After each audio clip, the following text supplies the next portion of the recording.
Now, how do you import raw files into the iPad? Now, if you're new on the Foxtecc channel, most definitely subscribe to it because you're not going to miss future tutorials like this one.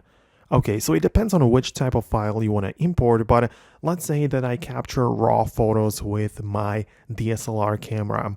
The way that I like to do this is to open up the camera and remove the SD card where the photos are stored.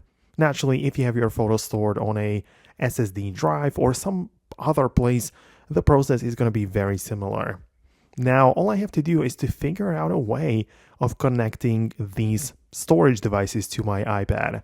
So my iPad features the USB-C port, so I bought this little dongle or like a connector which has USB-C connection on one side and the slot for SD card on the other. And using this approach, I can connect all of the things to my iPad like this and just, plug it into the USB port. Then I'll wait a little bit until it gets recognized and I should be able to find it inside of the Files app. A new location should appear right there where I can browse my files, I can select them, copy and paste them into my local storage.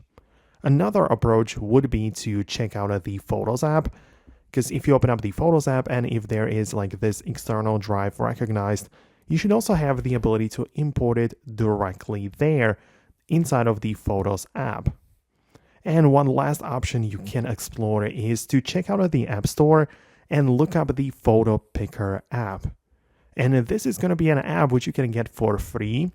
And this app basically tries to read the files directly from SD card, like the Photos app, with the difference that it can recognize like different file types and it can see or tell you which photos are raw, which are, some videos or other files, and you may find some more functions inside of such specific app.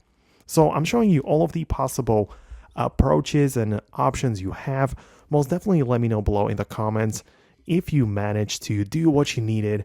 If you have some specific problems, let me know about those in the comments. Thanks a lot, and I'll catch you later.